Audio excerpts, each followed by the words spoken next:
अस्सलाम वालेकुम व्यूअर्स, उम्मीद है आप सब खैरियत से होंगे। मैं भी बिल्कुल ठीक हूँ। आज मैं आपके साथ भिंडी की सब्ज़ी की रेसिपी शेयर करूँगी और बहुत से इसके बेनिफिट्स बताऊँगी आपको।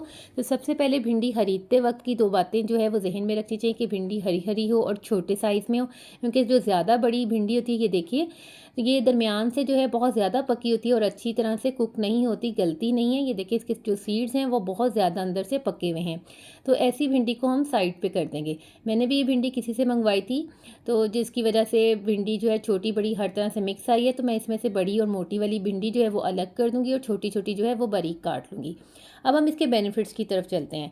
इसके बहुत ज़्यादा बेनिफिट्स हैं। इसमें विटामिन ए और विटामिन सी होता है, इन हमारी नज़र के लिए बहुत अच्छा होता है और हार्ट डिजीज़ से हमें बचाता है, शुगर से बचाता है और हमारी स्किन के लिए बहुत ज़्यादा मुफीद है कि इससे हमारी स्किन जो है बहुत ज़्यादा स्मूथ और फ्रेश हो जाती है, पिंपल्स नहीं निकलते।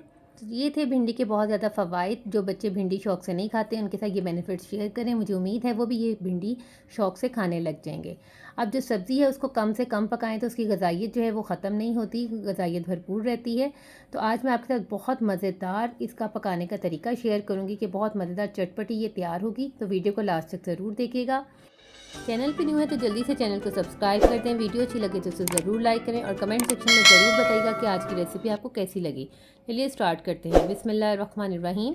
भिंडी के एजी सबसे पहले काट लें और उसको अगर बड़ी है तो थोड़ी सी दरमियान से काट लें। इस तरह से मैंने सारी भिंडी काट ली है। ये देखें तकरीबन 1.5 पाव के करीब ये रह गई है। और इसके लिए जो है मैंने 3 प्याज लिए हैं, मीडियम प्याज हैं। इसको हम स्लाइसेस काट के एक साइड पे रख लेंगे। 2 टमाटर लिए हैं और एक कच्चा आम लिया है।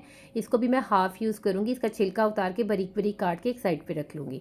अब एक पतीली में आधा कप ऑयल लें, उसको अच्छी तरह से गर्म कर लें और 3 से 4 मिनट के लिए भिंडी को फ्राई करें और इसको स्ट्रेन करके निकाल लें। ये देखिए, इसको एक प्लेट में निकाल के आप रख लें। अब दूसरी तरफ हम मसाला तैयार कर लेंगे। जो 3 प्याज मैंने काट के रखे थे उसको अच्छा सा गोल्डन कर लेंगे। मैंने आधा कप ऑयल लिया, उसमें ये प्याज जो है वो मैं गोल्डन कर रही हूँ। अब इसमें टमाटर डालूंगी और आधा कच्चा आम जो मैंने क्यूब्स में काट के बारीक बारीक रख ली है वो भी इसमें मिक्स कर देंगे। अब स्पाइसेस ऐड करेंगे। 1 टीस्पून नमक, हाफ़ टी स्पून सुरख मिर्च का पाउडर और हाफ़ टी स्पून हल्दी पाउडर। बस ये 3 स्पाइसेस ही इसके अंदर जाएंगे। अब हम इसको थोड़ी देर के लिए दम पे रख देंगे ताकि जो मसाला है वो सॉफ्ट हो जाए।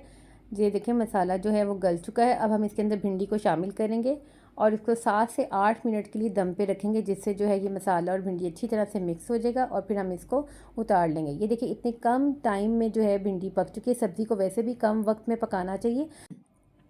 बाज़ लोग सब्ज़ी को इतना ज़्यादा पका लेते हैं कि वो सब्ज़ी की जो असल शक्ल है वो ख़त्म हो जाती है, बहुत ज़्यादा गल जाती है कि उसकी ग़िज़ाइयत ख़त्म हो जाती है। तो सब्ज़ी को जो है मीडियम आग पे बनाएं और जल्दी से जो है 7 से 8 मिनट में जो सब्ज़ी है वो तैयार हो जाती है। इसको भी मैं थोड़ी देर के लिए दम पे रख दूँगी। अब ये मैंने मिक्स कर दिया है, 7 से 8 मिनट के लिए दम पे रख दूँगी तो ये बहुत अच्छा सा जो है ऑयल सेपरेट हो जाएगा। और ये देखें भिंडी पक के तैयार हो चुकी है। अब मैं इसको डिश आउट करूँगी।